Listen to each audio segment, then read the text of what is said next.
Thank you for joining Session 1 of HUD's Multifamily Accelerated Processing, or MAP Guide, Industry Briefings.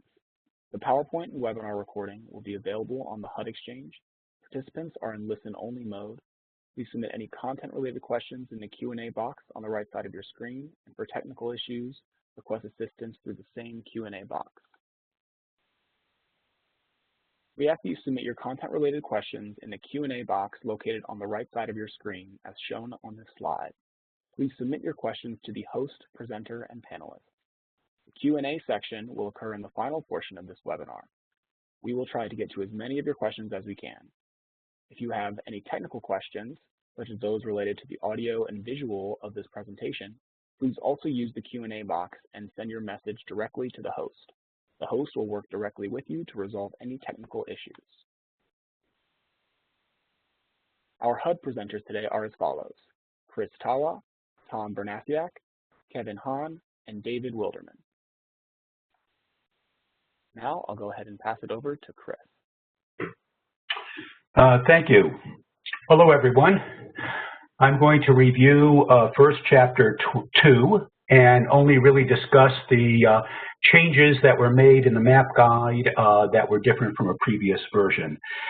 Chapter 2, as everyone knows, is the chapter that addresses lender compliance obligations to HUD, including processes for approving new MAP lenders, MAP underwriters, chief underwriters, and it generally goes into the lender's obligations.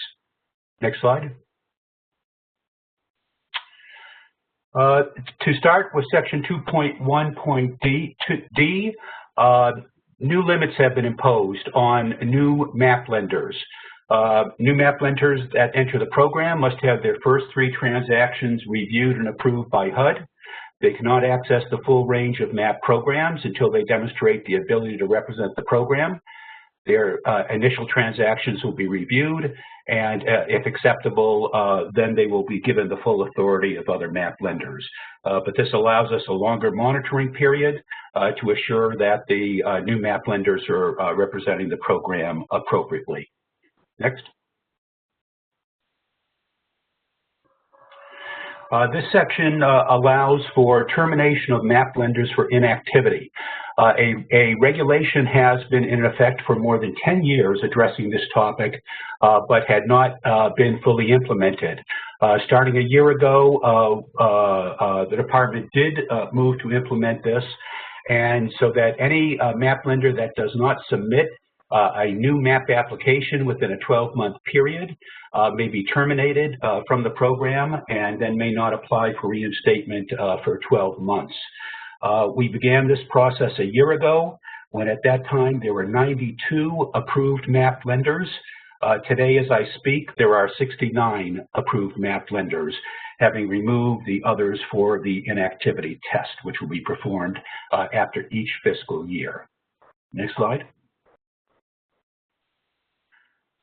In this section 2.4c, we have extended the identity of interest,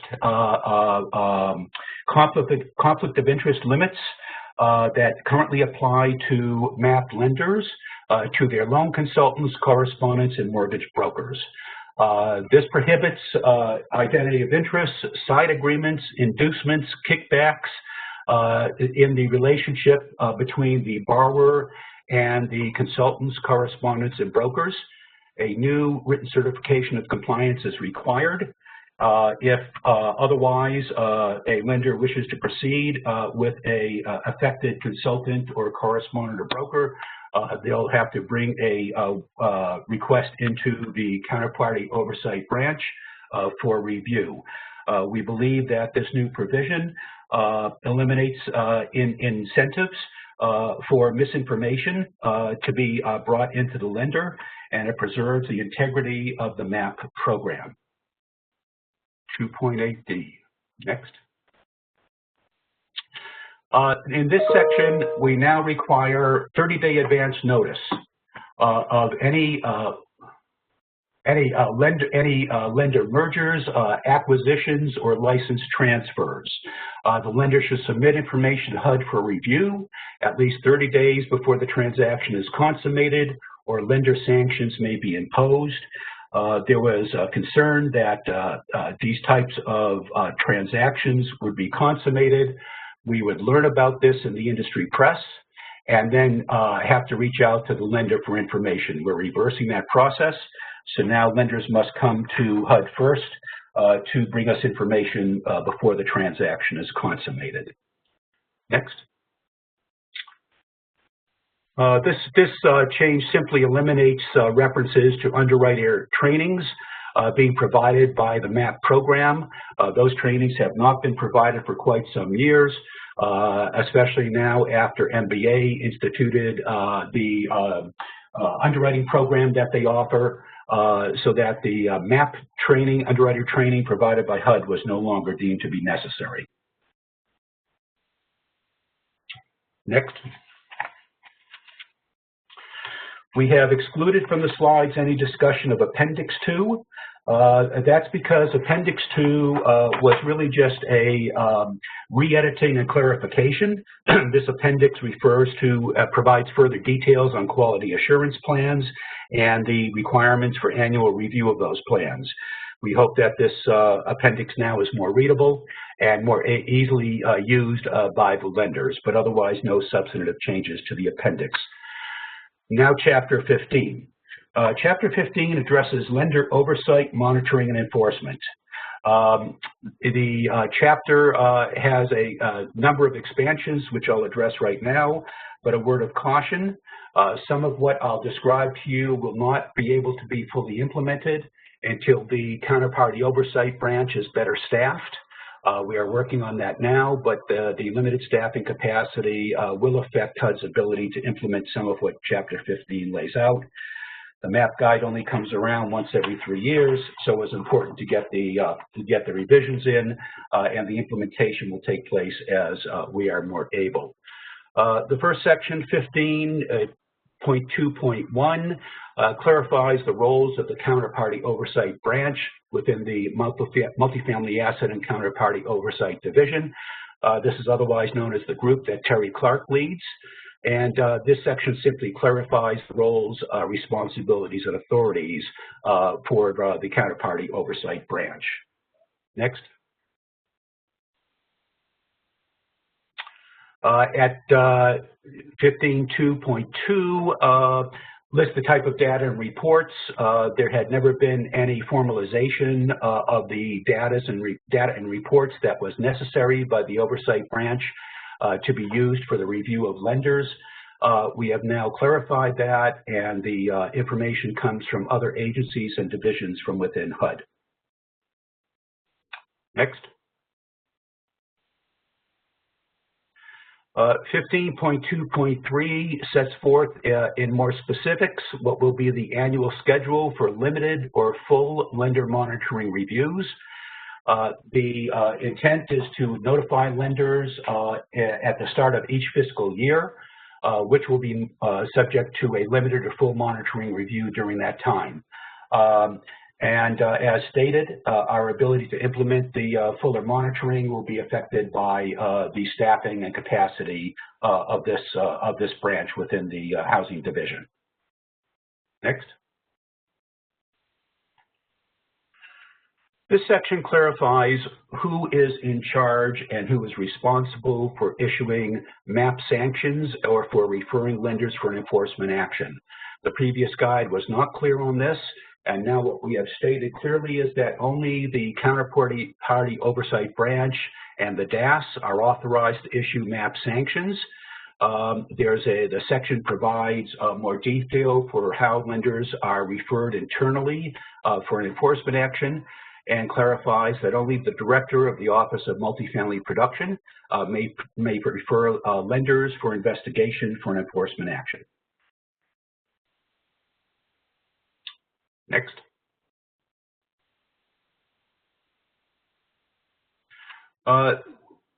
We now go into more details about the sanction enforcement measures. We have identified a new type of enforcement action, which is called a letter of caution.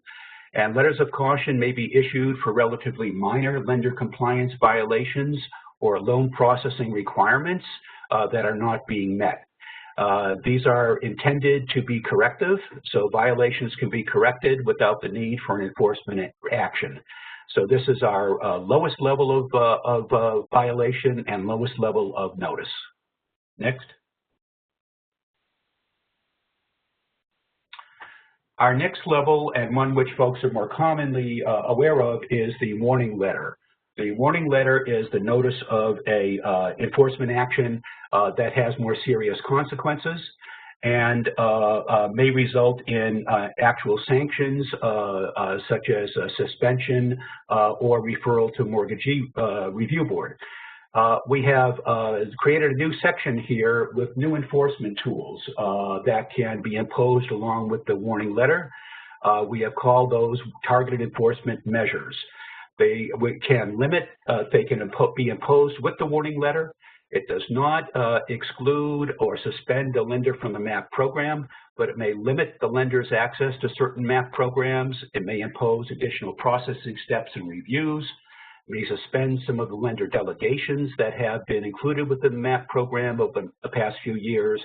And these measures may be imposed until the issues that resulted in the issuance of the warning letter have been resolved. Next.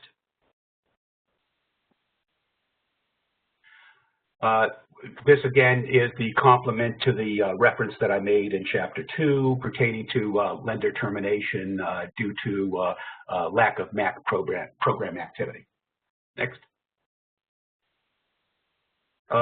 We've clarified the criteria and responsibility for issuing suspension, debarment, or a limited denial of participation of firms or individuals involved in the MAP program. Up to now, this could only have been imposed by the Departmental Enforcement Center, known as the DEC, unless certain delegations of authority were conferred. We have, since the MAP guide was published in the Federal Register, those delegations, so now the MAP, the multifamily DAS, has authority for imposing suspension, debarment, or LDP sanctions without the DEC. Next. This section now specifically describes the standard to be met for referral of a lender to the Mortgagee Review Board. The standard is taken from the language in the reg. There is adequate evidence of serious violations of HUD requirements by a MAP lender. Referral to the Mortgagee Review Board is obviously restricted to very serious cases and could result in suspension or removal from the MAP program. Next. So that concludes Chapter 15 of some important new materials. And now I want to discuss briefly Appendix 15. This is all new material that was added to the guide. And the Appendix 15 is our effort to create a taxonomy or rules of the road for MAP lender compliance, loan underwriting, and application processing deficiencies. It's the first time the department has provided clear guidance about which compliance and underwriting and processing deficiencies may result in a sanctions or enforcement action under Chapter 15. And it's our effort to add transparency and accountability to the enforcement actions so that actions will not be seen to be subjective or ad hoc. Next. In the first section, A of 15.2, it discusses lender compliance deficiencies primarily related to the obligations in Chapter 2 that are either of low or high severity, for which a letter of caution or a warning letter may be issued and sanctions may be imposed. And it attempts to categorize within either the low or high severity categories which actions might result in either the caution or the warning letter sanction. Next. A 15.3 carries the same concept over to the loan underwriting or application processing area, in which deficiencies are identified as either low or high severities, and these deficiencies in underwriting are keyed into the 5 technical disciplines of MAP underwriting, which are listed and discussed in the appendix. Next. And The last comment I'll offer on this is that all three of the sections, the 2 chapters and the Appendix 15, should be read together so that you can get a full appreciation of the range of enforcement actions that the department may take in the MAP program and some of the new tools that we have included within the guide. Thank you.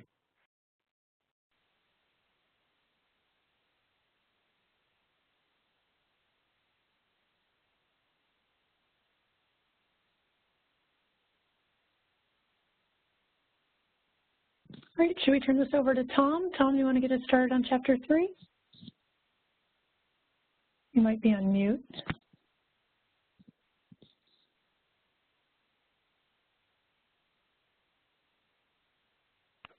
Can you hear me now? Yeah, I can. Yeah, go ahead. Okay, good. All right, so this is Chapter 3, General Program Requirements. This, as you all know, is consists of the general overarching underwriting requirements for all the programs, and it also includes specific underwriting requirements for each of the SOAs. So let's start with the first slide. So the first one is, actually this is the second slide on it, but okay, fine. There's the first slide. Affordable housing. So what we've done is we've added income averaging as part of the LIHTC definition for affordable. This is consistent with IRS regulations, so it conforms to the regs. This is not new. This is really a codification of existing policy. Next slide.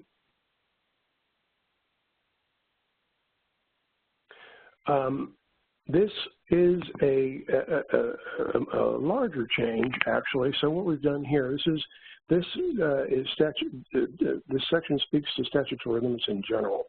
And so what we did is we modified this section to permit a cost unattributable to dwelling use to develop the maximum loan amount for criterion 4, specifically for 223F projects. And so you recall that existing policy, we limited the use of cost unattributable for 223Fs to green deals and affordable deals. We decided that this could be expanded to market rate deals and just generally for 223F deals overall.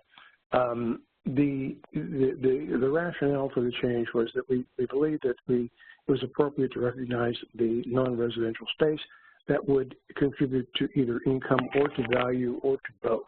So where criterion 3 and 5 did so, criterion 4 was limited to those unit limitations. So we think by adding the cost unattributable, it's a more realistic idea of the overall evaluation of the property. We believe that we've mitigated the risk, or the risk is mitigated by including this, because we still have the limitations of criterion 3 and 5. So we have value, we have income. We think that this is we can offset that increase in criterion 4 by the limitations in 3 and 5. The one other aspect of this is we do recognize that for those deals, those projects that were previously insured with, say, 224 that used the high cost factor in their underwriting, then we would recognize the high cost factor in underwriting those loans on a subsequent refinance of a 223F. So that's for an existing insured transaction. Okay, next slide, please. So this is a new section. We've added a definition of sustaining occupancy. It's essentially the payment of all operating expense, debt service, and MIP. So where we didn't have a formal definition before, we do now, and it informs when and under what circumstances, for example, releasing the IOD in a working capital deposit. So that's been a change, or in addition. Next slide, please. Scattered sites. So not a huge change here, but what we did do is we added additional criteria to determine when and under what circumstances a project that involves scattered sites is appropriate for mortgage insurance. So we measure distance both in miles, in travel time, political jurisdictions. They're part of the overall evaluation. Physical condition of the project and the construction type of the project, while it was informally included as guidance in terms of what we would, how we would evaluate this, it's been again codified in this map guide. Update. Next slide. So condominium regimes. This we previously condominium regimes were permitted under new construction and substantial rehabilitation projects. That sentence and that specific permission that has been eliminated, and the reason why was because over the past several years we've had more than several projects actually have result in very difficult conversations and very difficult discussions in determining whether the zoning presented by the borrower as a permission of the condominium would actually permit multifamily apartments either presently or overall into the future. Some of these discussions have resulted in, taken an enormous amount of time with OGC. One involved the DAS appeal. So this has become, we felt this is problematic. I will say this, that we will consider a development of condominiums as new construction and sub-rehab, notwithstanding the elimination of the language in the guide by waiver, if we can show that, or if the lender can show, the borrower can show that there is clear permission in the zoning, clear permission in the entitlements that would permit the condominium regime to act as a rental property. So if there's any ambiguity at all, we probably would not approve it. Next slide, please.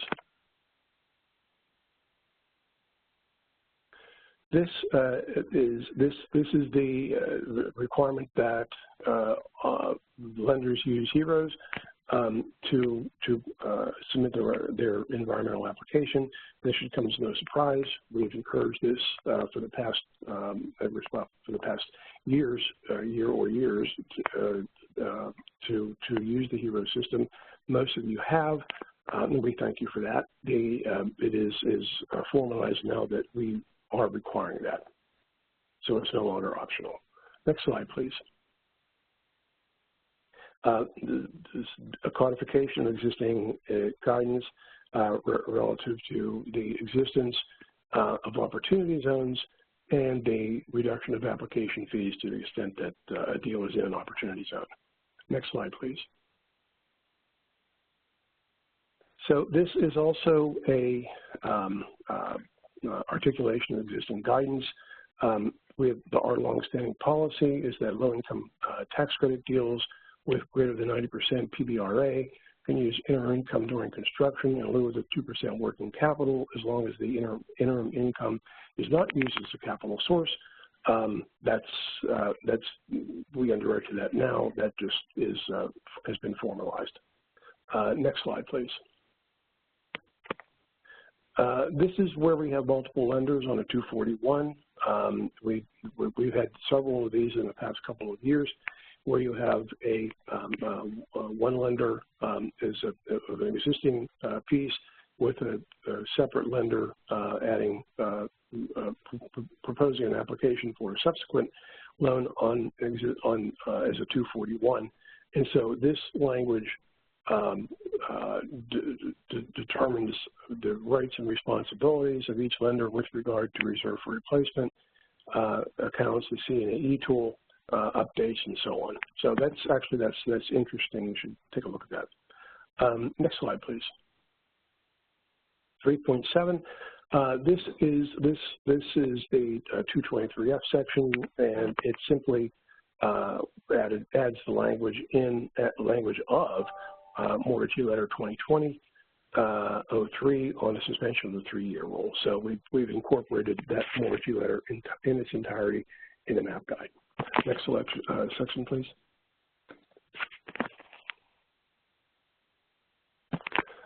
Capitalization rate. So this is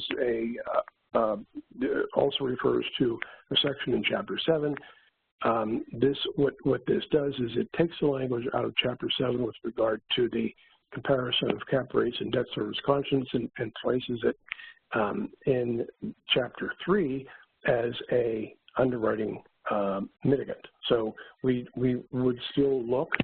We still think that guidance makes perfect sense. It does inform us as to when a deal that is in a fast-moving or frothy market might be overvalued. We will require that comparison to the extent that would exist. That is, to the extent that the cap rate is less than the debt service constant. However, that only serves at this point as an underwriting mitigant and as a warning as to the overall underwriting risk of the deal. Next one, please. So this is, again, on Section 223F stat limits. This confirms the guidance that stat limits won't be increased, or criterion for won't be increased on a cash out transaction. We still view that as a risk, and that is an artificial increase in the loan, so we're not going to increase cash out, so we're not going there. Next slide, please. So this is our large loan risk policies, and so there's a couple things going on here. I think this is probably worth reading, and I think it's worth comparing the 2016 MAP guide with the 2020 guide, because there's some important additions, and there's some important deletions. So with regard to the additions and the edits, we revised the entire section for clarity. We removed reference to loan amounts that were not greater than $75 million or greater. They're not defined as large loans, so they really shouldn't be in this section. Right off the bat, there were in Section 3.10, there was a language on greater than 90% PBRA projects where that the large loan policies wouldn't apply, and so we could use a 1.11 debt service coverage. And then immediately below, we said, well, large loan policies do apply, so which is which? So we clarified that and essentially settled that if the loans are greater than $75 million with greater than 90% PBRA, we can underwrite them at 1.15 debt service coverage. So we sort of split the baby with the bathwater, or something of mixing metaphors, but we split something there. The additional, the items that were deleted were there was language in Chapter 310 on limitations on the increase in value of projects for land or projects owned less than 3 years. I'm sure you're all familiar with those limitations on it. So we've deleted that, okay? And this was an important discussion, an important decision. It was discussed at length internally. But we think a couple of things. One, we think that with the maturing of the platform and the use of risk-based underwriting, we can rely on our underwriters, we can rely on our appraisers, and we can rely on our lenders to provide an adequate determination of value that's realistic and makes sense and is not an underwriting risk.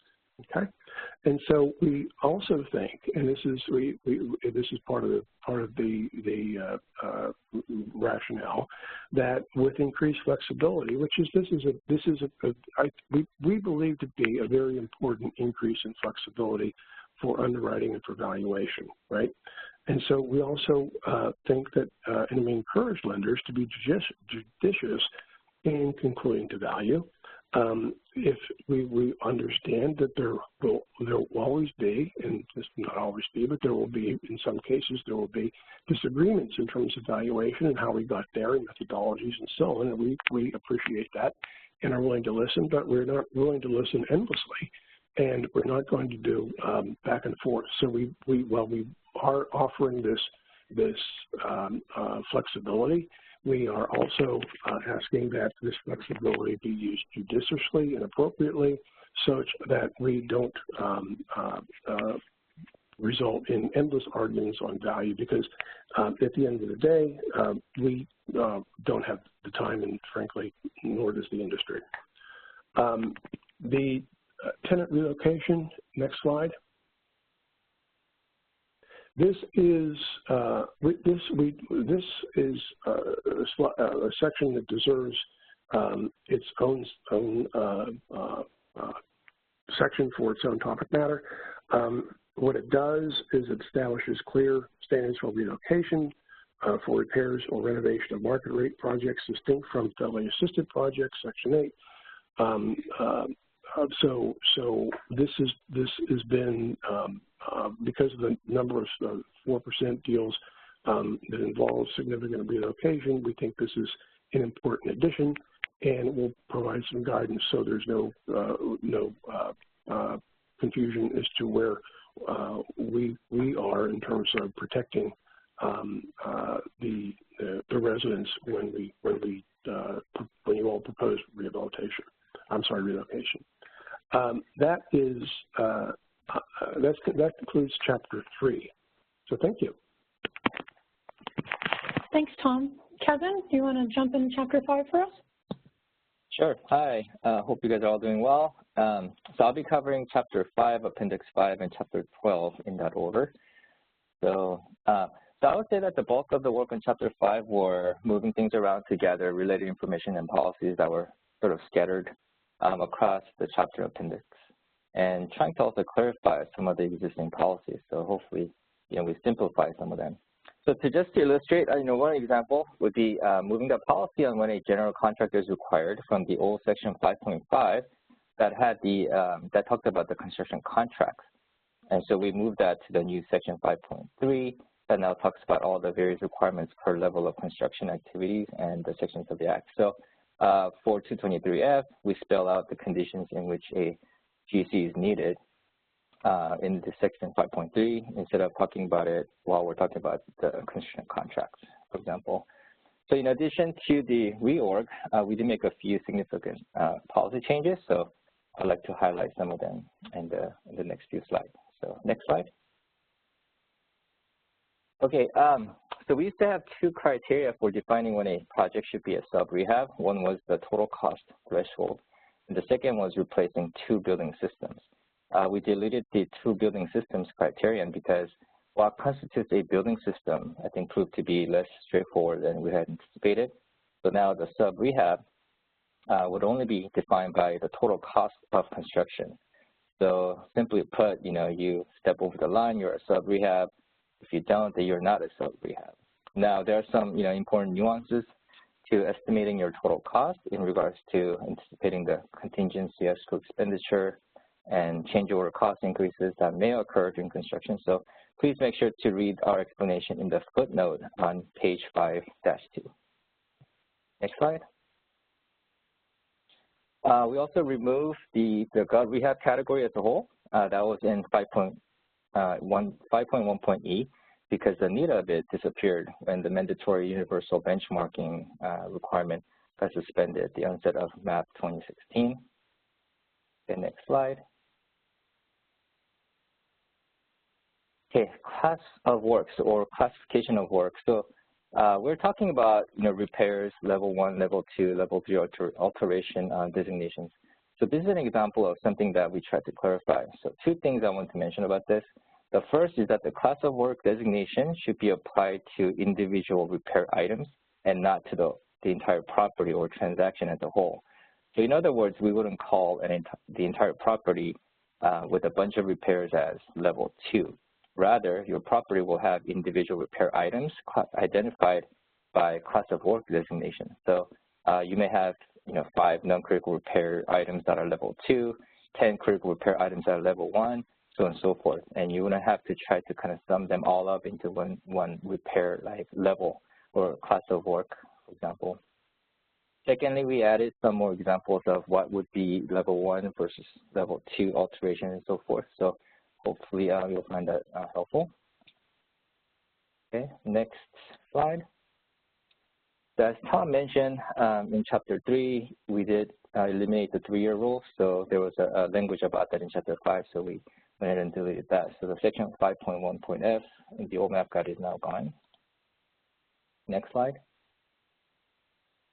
So this is an example, that I mentioned at the beginning, but also want to mention it here, that we added one more condition in which a GC is required, which is when the work involves more than 3 contractors or professional trades that need to be coordinated and managed well. So yeah, I just want to bring that to attention. Next slide. I'll just briefly mention a couple of things about the Appendix 5. Just want to mention that, we try to have in one place a list of exhibits that are required for AEC architecture and cost analysis, including what should get attached to CNA eTool, or what should and should not get attached to CNA eTool. So hopefully that's more instructive. Next slide. 5.4. Sorry, let me get caught up here. Could you go ahead and move to the next slide? 5.6. So this section kind of clarifies, this is largely for the HUD staff, but we still have this review form in Appendix 5F that was a little bit outdated, so we cleaned that up. And I think for the rest, for the external users, the industry, I think this will give you some idea as to what we'll be looking at for what reason and what during our review. So hopefully that could be of some help to you as well. Okay, next slide, chapter 12. Okay, so yeah, could you go into the next slide? So similar efforts of reorganizing took place for chapter 12. So we recognize that there were some obsolete job titles mentioned. So, we updated the roles to reflect the post-multifamily transformation organization. So there are a couple of roles such as, map coordinator and construction manager titles that no longer exist. So we updated our map guide to reflect that. Next slide. We added a provision for project architects to be able to sign off on the permission to occupy to avoid delays when HUD inspector cannot go out to the site on time. Just to avoid delays. Next slide. And we added some guidance on how to deal with change orders for light tech deals, and also for non-light tech deals. We added an instruction about not needing to amend the CNA eTool and how to do some paperwork around that. Okay, next slide. Casualty events during construction. So we recognize that does happen, even though we try our best not to. So we added a section talking about just a couple of policies regarding that as well. Okay, so that's the end for my portion. So I'll hand it over. Thanks. Great, thanks, Kevin. David, do you want to hop into chapter 6 for us? Yeah, I sure would. But just before I do that, since we have a couple of minutes, Kevin, would you like to mention or observe where the class of work would be described and who would describe it? Class of work. You mean where in the map guide? Oh, I'm sorry. Okay, in terms of location, so CNA eTool has a field, a box that's now labeled as class of work. And so for any repair items, the needs assessor and the lender should identify what that repair item is, in class of work. So repair level 1, 2, 3 alterations in that box. So we are asking that in the CNA eTool, you clearly label a repair item with a class of work so that during our review, it is readily visible for us, for the HUD staff. And of course, that helps all users or all participants determine what level of documentation is required for that particular loan, given the level of work being attempted. So let's move on to Chapter 6. I think most of you know that, at least if you were around before 2016, you know that Chapter 6 was formerly our cost estimating chapter. In the 2016 map guide, we vacated Chapter 6, combining the the content with the A&E instruction for Chapter 5. And we left Chapter 6 blank, thinking that someday we would probably have a use for it. And sure enough, we do. So let's move on to the first slide for our discussion of Chapter 6. It's entirely new material. So as brand new material, anyone who's going to be dealing with green MIP or an effort to underwrite cost savings that are achieved by energy conservation measures in a project, you need to read this chapter. You may need to read it twice. Portions of it are dense. It is a technical subject matter with which many of us, historically are not very familiar. So what the new chapter does is it consolidates all of our previous energy guidance into a single chapter, and it sets the requirements that are necessary to obtain certain incentives. And there are two incentives, green MIP rates and the ability to underwrite utility savings achieved through repairs. Next slide, please. So in 6.11, we first of all describe the minimum energy codes for construction programs. This formerly appeared in Appendix 5 to Chapter 5, actually, not Chapter 6. But in any event, we relocated it to the chapter here, so it's not an appendix anymore. It's right at the very outset of Chapter 6. So the current minimum energy codes applicable nationally to new construction and substantial rehab are the International Energy Conservation Code, version 2009, and this applies to all walk-up buildings under 4 stories or less that have no common spaces. Otherwise, if it's a multifamily property, you are required to use ASHRAE 90.1, version 2007. ASHRAE is the American Society of Heating, Refrigeration, Air Conditioning, and Air Conditioning Engineers. Next slide, please.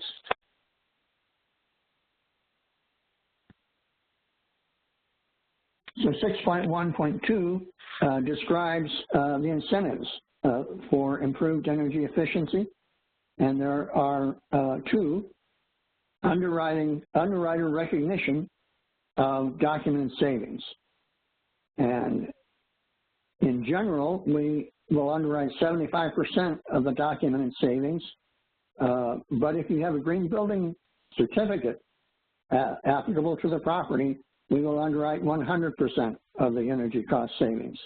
Of course, savings relates to a benchmarked previous performance, so this particular benefit is only available to existing buildings being refinanced. Green MIP is a reduced mortgage insurance premium rate, which is applicable to buildings or properties that obtain a green building certification. Next slide, please. So section 6.3 describes the green building certifications that will qualify for green MIP. And in 6.3.1, we describe or list those that are applicable to construction programs. This includes new construction and most substantial rehab, although I have to point out that HUD's definition of substantial rehab is not the same as the standard keepers of these various certifications. So if you're looking at a substantial rehab job, or even possibly a heavy F that is close to sub-rehab, you want to observe carefully what standards are applicable to that level of work and choose the right one. Certifications acceptable for refinancing, that is, this is always existing buildings and always repairs and alterations, are described in 6.3.2. And again, the same borderline that's somewhat vague will exist between a heavy F and sub-rehab, and which of these lists of certifications you might be able to use. each certification may not have the same answer. Finally, in 6.3.2, we omit Energy Star for existing buildings. It's no longer a recognized program for certification. It remains a certification that we will use to prove performance for refinance and acquisition loan applications, and we'll explain that to you momentarily. Let's move on to chapter 6.4. Wait a minute, back to 6.3.3. Backwards one slide, please. There we go. So 6.3.3 explains when and if you can use a certification, the green building certification, which we have not identified. And clearly we don't have the capability to customize our program for every possible green building certification across the country. And so we don't intend to use county level or city level or even regional level, metropolitan region level certifications. We will recognize on a case-by-case basis a multi-state or national certification program, provided that it meets these particular requirements. It has to require a 25% or better improvement over the minimum code or over existing, or 15% improvement over existing benchmark performance. It must have published methods for third-party review and verification. That is, nobody's going to make it up as you go. It has to be established in advance exactly how the certification procedure works. And the certification procedure has to result in documentary evidence, that is written approvals, recognitions, and so forth. We're not taking emails and phone calls and so forth as evidence. And finally, the project architect has to certify that the selected non-recognized certification program has these features as described. Okay, now let's move on to section 6.4. This includes essentially a laundry list, actually 10 specific items or requirements that are applicable to any green MIP project, whether it's new construction, existing, about to be, or already, or so forth. So if you want green MIP, then you have to deal with each of the 10 requirements in this section. And in brief, they cover things like future replacements and the fact that they have to be green or Energy Star rated or high performance items that has to be shown in the capital needs assessment. There are certain HUD required forms and certifications that are required in each case. Every deal has to have a data collection plan. None of those data collection plans can include sampling of data or other unverifiable and administratively difficult future provisions. Ongoing performance is always required for any and all green MIP deals on an annual basis. There are professional qualifications required for the participants who generate the underwriting and construction descriptions and so forth that are related to green MIP. There's information on what modeling techniques are appropriate and what happens if you have change orders. Next slide, please. So 6.5, I think we'll probably have to spend a little bit of time on this, as well as 6.6. 6.5 describes how green MIP may apply to 223A7 applications. Of course, A7 applications, as you all know, are refinancing of loans already insured. So there's only really two ways that an already insured loan can result in a green MIP 223A7 refinancing. Either that existing loan is already green, that is, it already has green MIP, or the property must have, within the last 15 years, obtained one of the certifications that we've already identified in 6.3. Of course, that could happen. Somebody could have done a lead deal as a D4 back in 7 years ago or something, and only now they come in as an A7, and if that's the case, then they will qualify for the green MIP, provided that there are certain other things that any such case would have to show.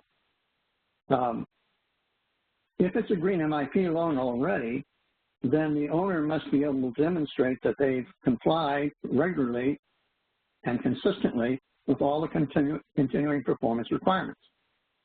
Since this is an ongoing requirement, if they have not been able to comply in the past, that's pretty clear evidence that it's unlikely that they will be consistently able to do so in the future. So that's a no. If it's not an existing, whether it's an existing green mortgage or not, so it might be one with a 7-year-old certification or something, but with the application for the A7 loan, the property must demonstrate current performance, and that is done by obtaining an Energy Star for existing building certification, which is required with the application to prove performance. And the only exception to that is if the data cannot be obtained, the 100% data cannot be obtained in order to get that certification, in which case you'll have an opportunity to provide technology as a repair that will provide 100% data. And of course, you have to prove that you'll actually be able to get that 75 score. Now, the effect of this is that it eliminates sampling from any existing data collection plan. Some of you may know or may have or seen data collection plans that we approved in June, July, August of 2016, when, frankly, we didn't know a whole lot about what we were doing. And so we approved a lot of things that we later regretted or that are simply unworkable. And so this 6.5 is drafted in order to help us correct those things or enable a borrower who is caught in one of those circumstances to be able to cure it and still cure the problem and still retain his green MIP. But going forward, we will not have sampling in any data collection plan, and we won't be approving anyone for green MIP if they fail to maintain performance or meet our previously existing requirements for green MIP loans they already have. And it also sets a shelf life for the age of a green building certification. So if you got, who knows, some certification 20 years ago, maybe it was the first LEED certification ever given, well, that one's not going to count. It needs to be more recent. It needs to be within 15 years of the application. Okay, section 6.6. So David, I just wanted to let you know there was about 2 minutes left, but we don't have that many questions, so if you need to go into the question time, that's probably okay. Well, I'm reading 254, which means 6 minutes, but we'll move it on. So if you're doing a 223F, obviously you could have an existing insured mortgage as the subject, in which case the same rules apply for that existing insured mortgage being refinanced with a new F as for 223A7. And so if it's not an existing green MIP deal, then that means that it hasn't been certified and you'll need a new certification.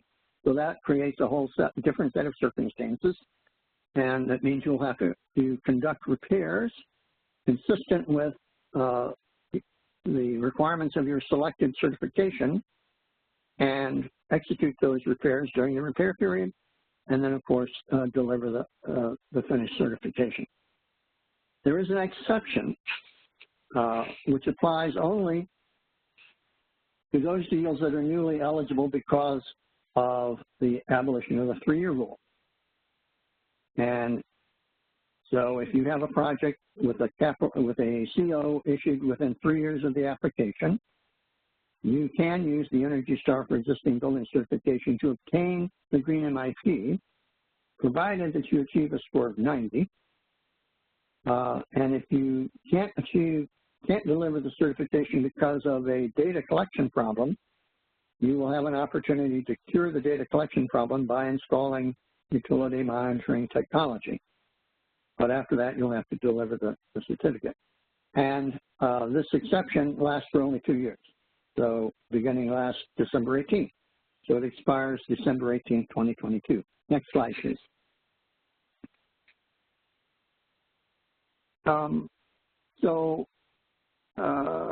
In 6.7, we discussed the requirements for new construction and sub-rehab, sections 220, 221, and 231.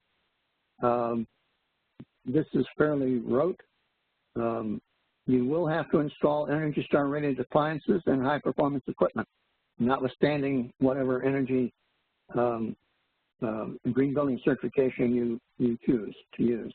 In addition, we expect that the project architect, and this actually also applies to F transactions where a new certification is being obtained, we expect the project architect to be actively engaged in meeting the green building certification, assisting the owner in selecting the certification, making sure that the drawings and specifications meet all the requirements of that certification, and making sure that the modeling and other analysis of the energy results is correct.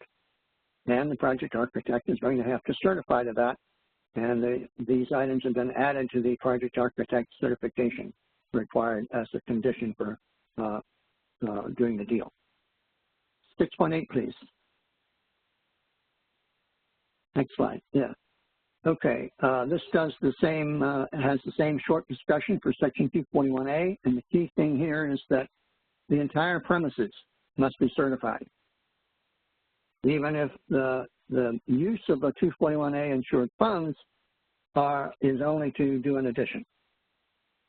The entire premises for the mortgage, which is in fact the entire property, collateralizes both the first and the second lien, and the entire property must comply.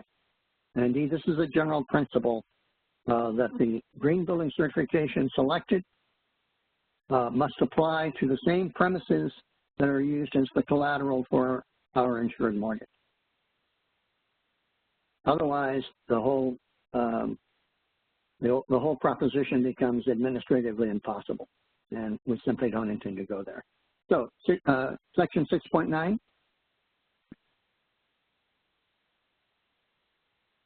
Next slide. There we go. There is a discussion here that many of you may find helpful about how to estimate the cost results of changes in energy use.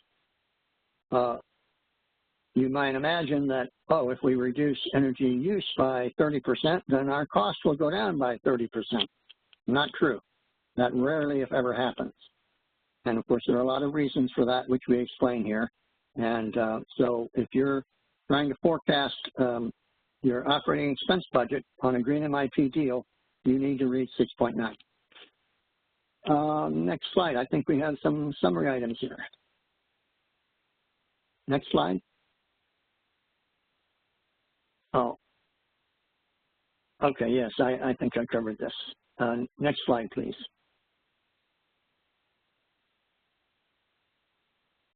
Let's move on, if we can, before the Q&A. Let's go to the two final slides we have here. So this is the location of the new map guide. You'll notice that with the map guide are a number of other documents which are pretty important for when you're working with the map guide. These include the HUD R4R financial factors tool, which has been revised to fit the new CNAE tool. as well as a new Excel version of the Chapter 4 application checklist, and of course the estimated useful life table that is integral to the CNAE tool. Also the transmittal. And while we're talking about the transmittal, let me briefly summarize the transition provisions for the map guide. In general, the map guide is mandatory on March 18th and voluntary until then, that is the 2020 map guide.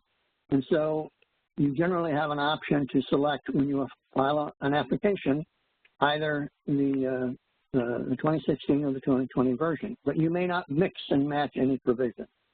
So you make your choice and live with it. It's either 2016 map guide or 2020 map guide. Now there are some exceptions. First of all, if you already filed an application before March 18th, you're using the 2016 map guide. Don't ask us for any changes. Don't ask us for waivers. There aren't going to be any. If you applied before on March 18th or before, it's the 2016 map guide. We're not going to, with the queue and the volume of activity that we have, we simply cannot go back and custom fix or custom underwrite a lot of applications that have already been filed, and they already have been substantially underwritten. Exceptions to the general transition rule. First of all, chapters 2 and 15 are already in effect. That is, they went in effect on December 18th.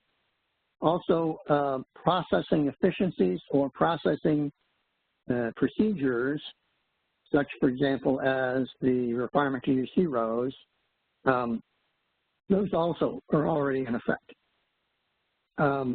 The provisions of Chapter 19, what used to be the closing guide, and now is Chapter 19, those are all effective on February 1st.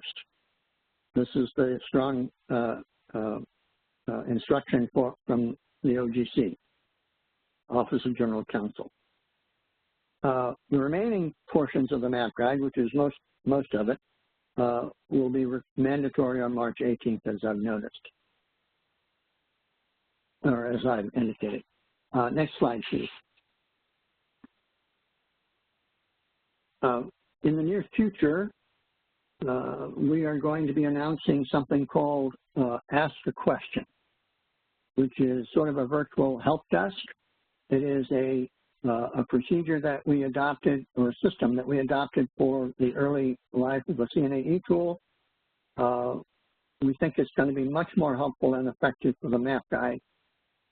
Basically, we want you to ask your questions through AAQ, and we're going to try to avoid and reduce the extent that you use, you call your favorite HUD staffer and ask them a question about the map guide.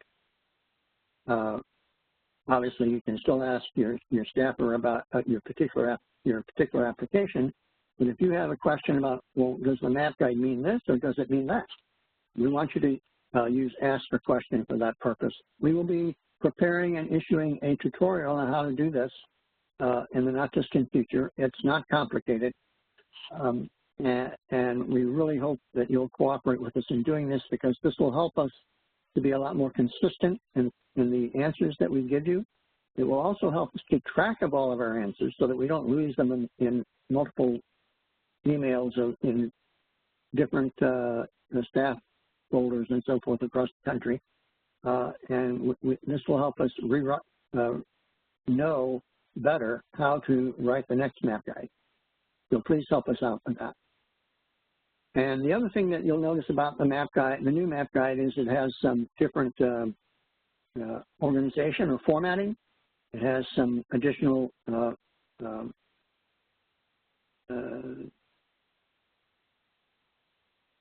linkages between chapters and appendices.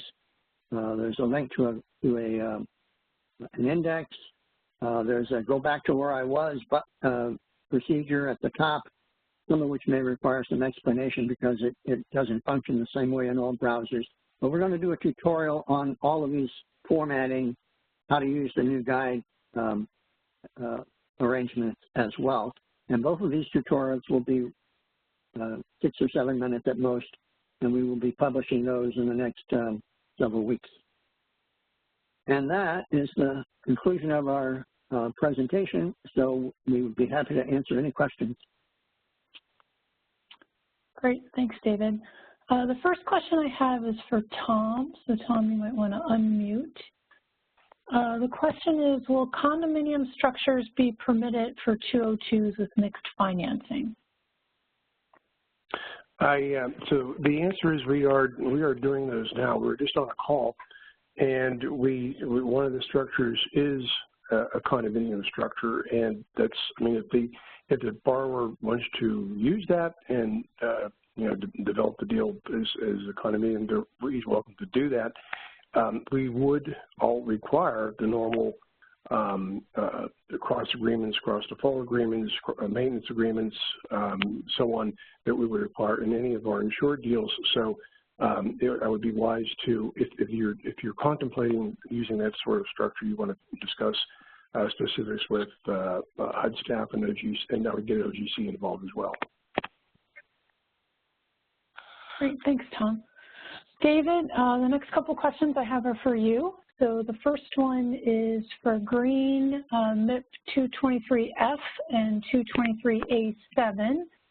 If a property earned an accepted green certification within the last 15 years, but they can't get the Energy Star certification because of the SEP score being below 75, what are some steps they can do to qualify for the green MIP? Do repairs and get a new certification.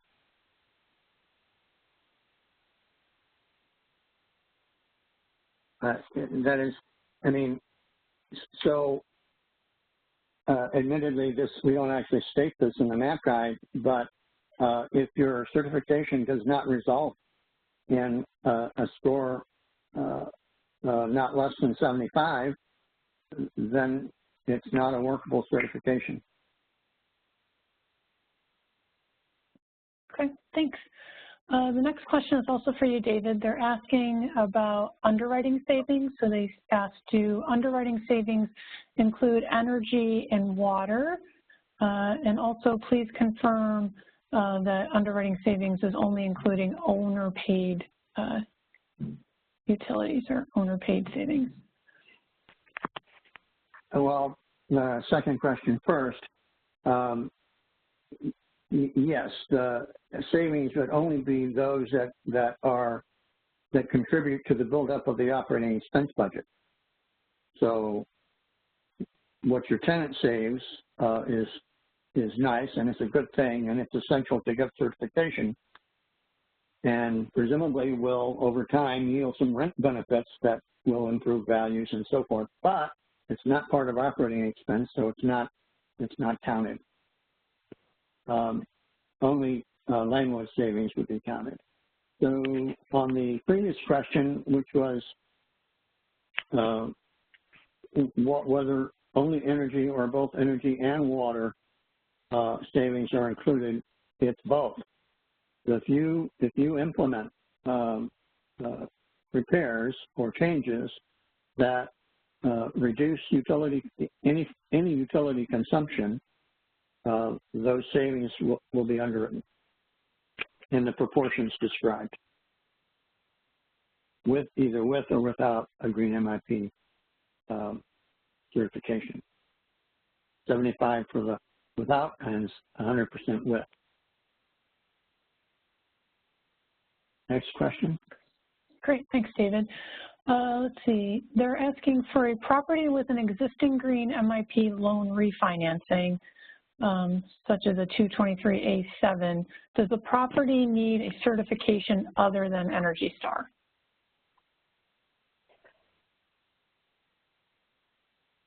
Not necessarily. If is the premise that the property is already green MIP?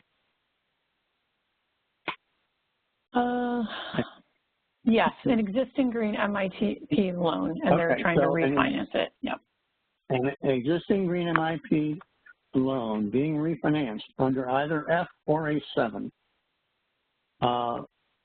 can qualify for an additional or further green MIP mortgage, provided it meets those requirements that I specified. First of all, the owner has to be able to show that they have met all the ongoing performance requirements for each of the years intervening since they obtained the green MIP mortgage until the present. And in addition, they will have to go and obtain an Energy Star for existing building certification and deliver it with the application. If they do that, then they get the green MIP. If, on the other hand, they cannot deliver the green building certification, and the reason for that is that they can't collect the data, then the only way they can continue with green MIP is propose repairs installing the technical capability to monitor utility consumption so that they can then report 100% data in Portfolio Manager and obtain the Energy Star for existing building certification. If they're not able to do that, then no go. Great. Okay, here's another question for you, David. Yep, you're the popular one today. This one's in regard to section 6.8. So they're asking, they want to confirm if there is a mixed-use building that includes retail in the HUD collateral, does that portion need to be certified by Green Building Rating System? Yes. The entire premises have to be certified, and the premises that are certified have to match the premises that are the collateral for the loan. Now, there are some circumstances, and these could arise in a mixed-use property. They could conceivably arise in a 241A, where two separate certifications for portions of the property, but where the entirety of the property is the collateral and the entirety of the property is certified, and ongoing performance is possible for the entire property, then we would consider the second certification. What would that be? That would be, for example, a 241A with an existing older building and then some brand new building, and the only available certifications that will cover both circumstances are in fact two separate certifications. Many of the certifications are quite specific about what they will or won't consider, and those that cover new construction, for example, rarely cover mere repairs.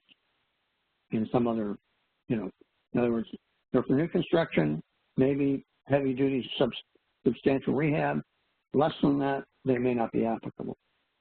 So, in that kind of a circumstance, and really only that kind of a circumstance, would we consider a dual certification. Great, thank you. That was a popular question that came in a couple times. I have a question for Chris. So Chris, you might want to unmute. The question for you, Chris, is will HUD provide examples of the new lender certifications that are required? For example, the due diligence certification and the certification mentioned in 2.4C. Yes, we will work on those and follow up with some forms as well as the appropriate warning language that appears on these certificates pertaining to false statements. So yes, you can look for that, and we will announce when they're posted. Great, thanks, Chris. That'll make a lot of people happy.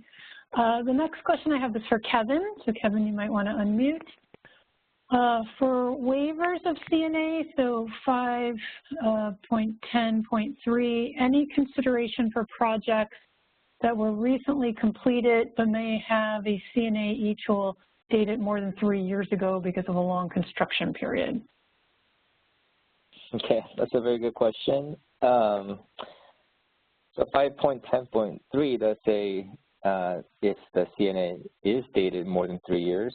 So now the date there mentioned, I think we assume it to be the approval date or submission date. But I think given this particular situation, I think it's definitely worth considering a waiver for. So I am not going to be able to give you the policy decision right now, but I think David and I will discuss.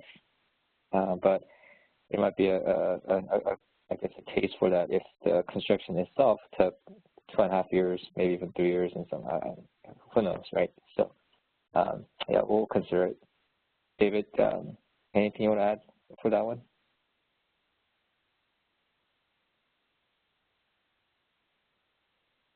You might need to unmute, no. David. Yeah, I did. And no, I don't have anything to add. Okay. Well, you can keep yourself unmuted because the next question is for you, David. Can you please discuss the use of the new map guide for public housing RAD conversions with respect to the CNA? For example, the public housing notice 2019-23 references a map guide for CNA requirements. Well, I hesitate to speak for the Office of Recapitalization. I know that as a general principle, they are attempting to mimic multifamily production's use of the CNAE tool and the ways and means that we use it. So when Recap is dealing with a new construction project, then while you will select the correct CNA type and program, and in this case it would be, I think, PHA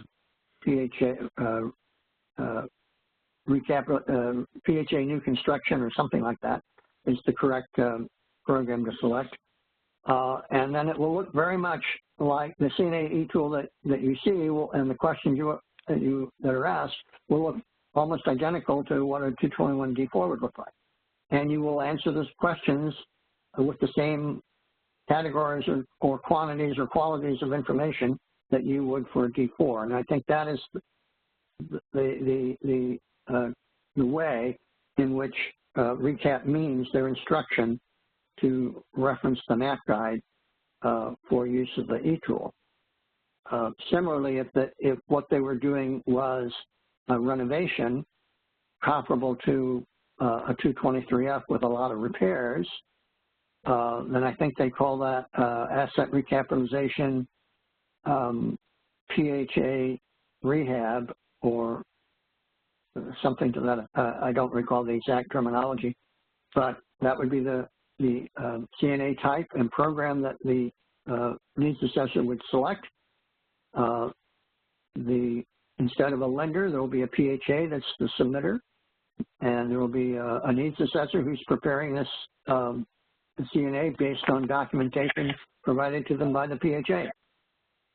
But the actual entries in the CNAE tool will look almost exactly like any entry that you would make for a 223F application with repairs. I hope that answers your question. I don't think I could go further than that without relying on Office of Recapitalization to address the policy question. Sure. I think that's a pretty good answer for a webinar, David. Thank you. The next question is also for you, David. Do properties with green designations have to continue to use Energy Star or green items when they repair or replace items? Specifically, does asset management need to watch for this in the R4R withdrawals? The answer to that is yes. One of the specific requirements in 6.4 is that the capital needs assessment for any green MIP deal must specify future replacements as Energy Star items where applicable, for example, for appliances, or high performance items if there is no comparable or no Energy Star rating for the product. So a high performance item might be new windows, for which there won't be an Energy Star rating, but there are high performance windows, and we know that. and those are the ones you should use as replacements. And that characterization, by the way, should not be a lazy one like use good stuff in the future or use green stuff in the future. It needs to be a specific description of the quality of the product. Otherwise, there's no way that it means anything to someone reading this 5 years from now. Thanks. That's really helpful clarification. Another question for you, David. I think they're just looking for confirmation when you were talking about the green MIP 241As. They're saying you noted that the entire premises must be green certified. And so they're asking, does this mean that the entire property will attain the green MIP or solely the 241A piece? Reading between the lines of that question, I think maybe they mean, does that mean that the underlying first mortgage, not at that point in time at issue, would it become green even if it weren't already? And the answer is no. If there's a different meaning to that question, I'm not sure I know what it is. So I would invite the questioner to ask another question and maybe you can get to it. Okay, great. Thank you. All right. One more for you, David. Has the best practices for describing and managing repairs in Section 223F been incorporated into the new MAP guide? Yes. Yeah, and I can add to that. So Section 5.3.3.5 talks about construction costs and manage the best practices policy that we had issued that's fully incorporated in there. And also, I guess more notably, Appendix 5.12 has that worksheet that we initially published as well. So the big change there is it's no longer best practices, it's required practices. Yeah, correct. Good point. The next question I have is for Chris. Chris, when did Chapter 2 officially go into effect? As David said, the chapters that I described, 2 and 15, are already in effect right now. Great, thank you. David, I have another question for you. If mixed-use property with only residential spaces are included in the loan, do the commercial spaces also need to be included in the certification? I'm hard-pressed to understand the real estate where that circumstance would be true other than a condominium regime of some type. So I think we would have to see the specifics of that. I don't know how to answer that in the abstract. Okay. Kevin, I have a question for you. They're asking about Section A.5.6, and it says clarification of HUD review form was trimmed down. Would it assist HUD for lenders to fill out and include this form in our submission? No, this is for internal use. So that review form is for HUD staff to fill out as part of their deliverable. It is not to be expected to be filled out by the lenders and submitted to HUD. Okay, thank you, Kevin. This next question is also for you, Kevin. It says, please confirm any, and it says BEM, I don't know if it's BEM or BEM software, is acceptable for use in modeling building performance. The list of energy modeling software is for consideration, but not requiring that they be used. So I guess they're asking about what type of software is acceptable. Yeah, that's the Chapter 6 question.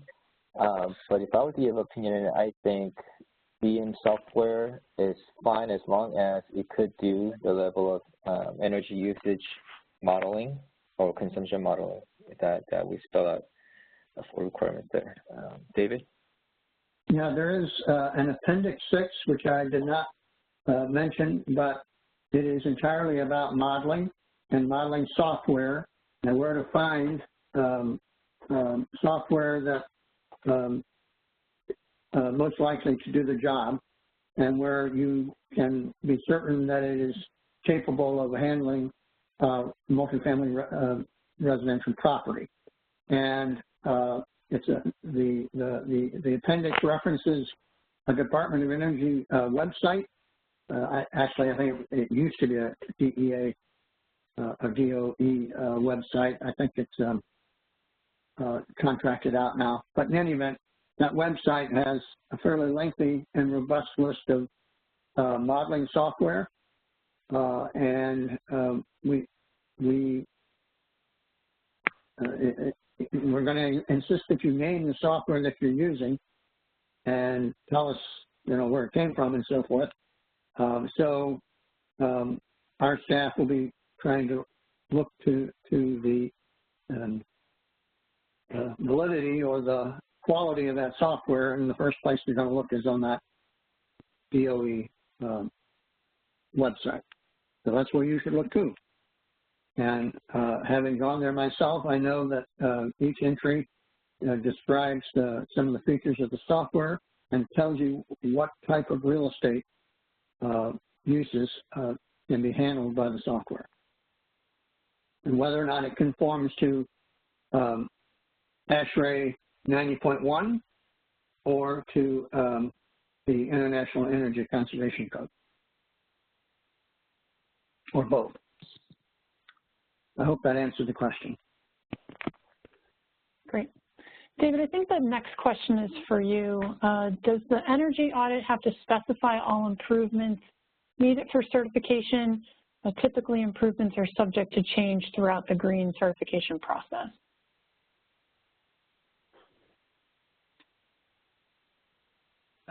Energy audits are only applicable to existing properties, and what you're looking for in the energy audit is a pretty clear-cut description of all the utility consumption affecting components of the building, and we want essentially an enumeration of utility conservation measures. That is, replace these windows, replace that hot water heater, do this, do that. Energy conservation measures which will have a simple payback of 10 years or less. So all of those should be enumerated. It doesn't mean all of them will wind up in the approved list of repairs. That's part of the capital needs assessment. But the ability to look at the repairs and the ASHRAE Level 2 energy audit is an essential part of our underwriting task. And so the ASHRAE Level 2 energy audit should not simply be an evaluation of what the owner's already decided he wants to do without the benefit of the audit. Great. I had a follow-up question. I hate to go back, but we had a follow-up question when we were talking about the software.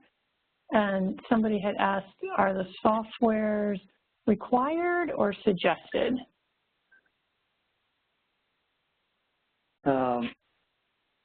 When we were talking about the BEM software. Right. We're not going to say that you can't use a software that's not named there. But if you choose to use such a software, you're really going to have to prove its provenance. We don't want to find someone inventing their own Excel spreadsheet and telling us that's the modeling software. That's just not going to be acceptable.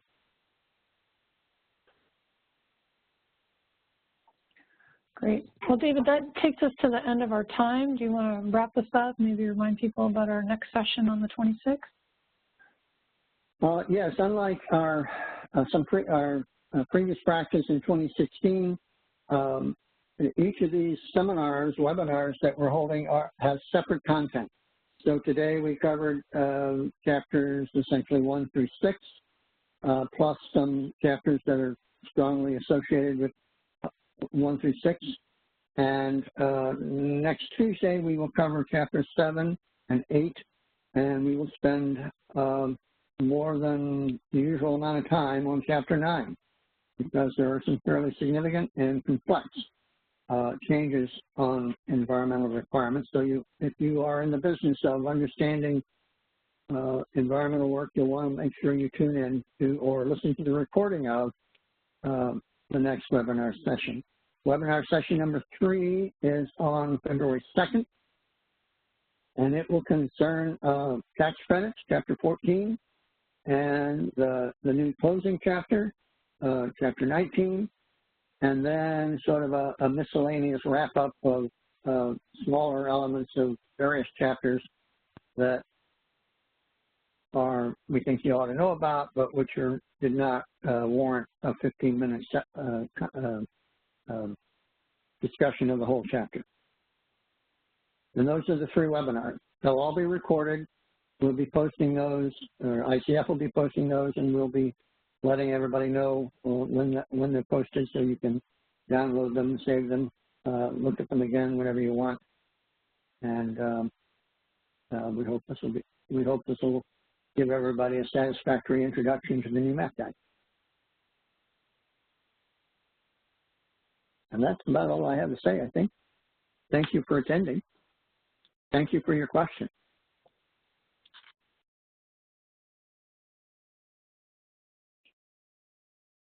Thank you for attending this webinar. We hope you have or will register for the 2nd and 3rd session of the Map Guide Industry Briefing Series.